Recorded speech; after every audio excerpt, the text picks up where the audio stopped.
Hi there. It's Dyer Oxley in for Patricia Murphy on the final day of 2020. This is Seattle Now. It's the last day of quite a year and finally time for a fresh start, including a vaccine that could get us back to a new normal, whatever that is. We're still kind of working out those details. We will bring you stories of the vaccine rollout so far from KUOW's Anna Boiko-Weyrauch. But first, let's get you caught up.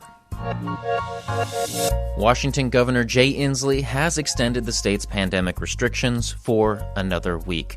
The limits on indoor dining and other businesses will stay in place until January 11th.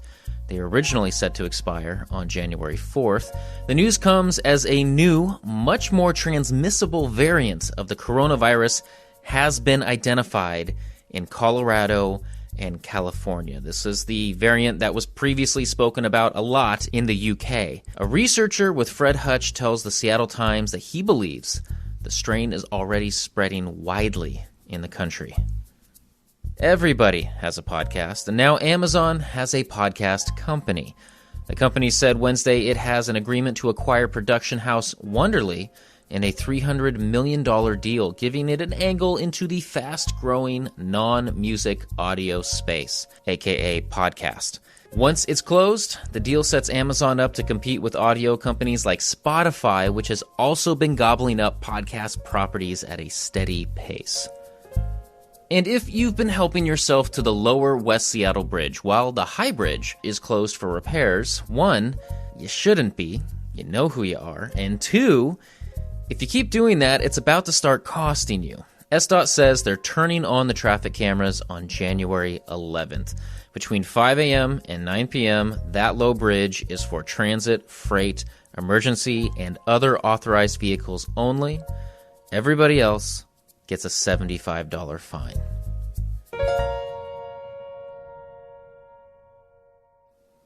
You may not have thought it, but the new year and new COVID vaccines actually have a lot in common. They're chances for a fresh start and a time to reflect. So today, the last day of 2020, we have a story from KUOW's Anna Boiko-Weyrauch on the rollout of COVID vaccines around the Puget Sound region and what it means to the folks who are getting them. When she peers into the post-pandemic future, Erin Hurley sees a new normal, a more careful normal, perhaps, and changes to one thing in particular. Bowling. Yeah, she said bowling. Bowling might need to be looked at more closely. Eating and grabbing a bowling ball? Not the best way to control germs. You stick your fingers in the holes and then you eat the food, then you stick your fingers in the holes. Hurley is a bowler and a nurse in the emergency department at Overlake Medical Center in Bellevue. That was one of the first places COVID patients in the region went, and Hurley worked those early days. I've never been to war. I don't know anything about war, but it felt like, like you had to prepare yourself for the absolute worst every single day. And since then, with so many infected people without symptoms, Hurley says they have to treat every sore throat and stubbed toe like it's COVID. The day that I meet her, though, marks a turning point. And then are you thinking right or left arm? Let's do that. Okay. A few days before Christmas, Hurley got the COVID vaccine. On her mind that day were her mom, who Hurley says is really sick, and her brand new nephew, whom she hasn't been able to hold. There have been times this year where I've had to think, choosing between family and work, and my family's just told me to, push on and keep doing what I'm doing and keep taking care of other people, and I've been able to do that, and now I feel like I'll be able to take care of everybody. Yeah. It was February when the first death from COVID in the United States was reported right here in our region. Less than a year later, the vaccines are here. They started rolling out in Washington state around the darkest time of year. In the weeks ahead, we know the days will get lighter, literally, and many hope for the same thing figuratively, too.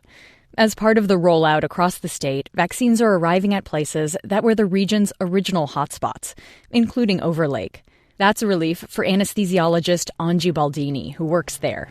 Truly, it's the mental is much harder than the physical with this COVID game. It's just dealing with the chronic stress, the underlying stress of thinking about if you could get infected or you could infect a family member. Last week, Baldini got a dose of the Pfizer vaccine. It was bittersweet. The day before, he'd heard a former coworker had died from COVID. It's certainly a bunch of mixed emotions to get to this stage, right? Because I was fortunate to get here. Some others weren't so lucky.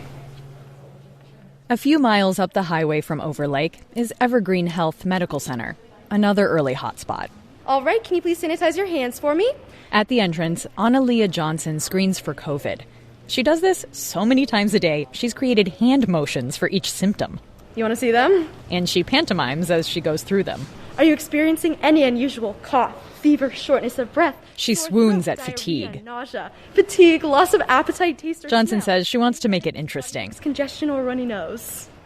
I suppose, like a lot of us this year, she's found ways to adapt to new routines. Perfect. And do you know where you're going today? To Purple. Awesome. All right. Chalet Red walks in and gets screened. She's a nurse in the emergency department, and she's here for a vaccination. Red says she wants a little bit of normalcy. It's just me and my husband now, and we're kind of doing that quarantine life. They go to work and once a week to the grocery store, and that's about it. Red says she misses her family back in Indiana. I want to get back to being able to be around people and, have that interaction, that closeness that we took for granted. Going forward, Red says she hopes we learn a lot as a society from 2020. And she's ready to celebrate the new year. I'm being positive and I'm looking towards the light of everything, but I want a better 2021 all around. More than 3,000 people have died from COVID in Washington state. Around half of them were linked to long-term care facilities like nursing homes. And that brings us back to the very first place many people associate with the pandemic in the United States, a nursing home in Kirkland called Life Care Center. That's where Alice Cortez is a nurse. She says at the end of February, she noticed a lot of residents were sick with breathing problems. We thought it was flu, but the test was negative. They were all negative. Something in the back of her head told her this just wasn't right, she says. So she contacted the State Department of Health. Then the positive COVID tests came back. Cortez was working the night shift and got called into a meeting. When we got the news, the result, we had this moment of silence. Like, we could not talk. It's like we couldn't believe. That was the beginning. Then she says things moved quickly. Sometimes she worked 16 hours a day. Dozens of people died in the outbreak. Later on, Cortez says she took some time off and then came back to Life Care. And I came back because this is my home. And it feels great. And I still see myself in 10 years. I will remain as a nurse, taking care of our patient. Hi. A few days ago, Cortez sat in front of reporters and cameras. I got it. And got vaccinated. What I feel right now is a new life, a new beginning, but a better life. Thank you.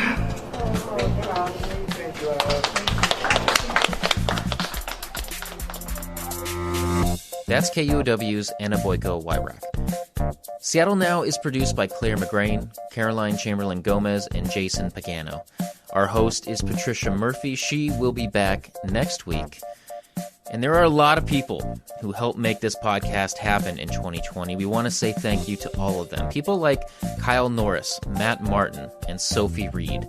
Andy Hurst, Ryan Kyloff, Jim Gates, Jeannie Yandel, Brendan Sweeney, Jill Jackson, Jennifer Strachan, the business and marketing and IT staff at KUOW, the hundreds of people who made time to talk with us on the show, Matt Jorgensen, who does our music, and people like you right now who are listening to this podcast.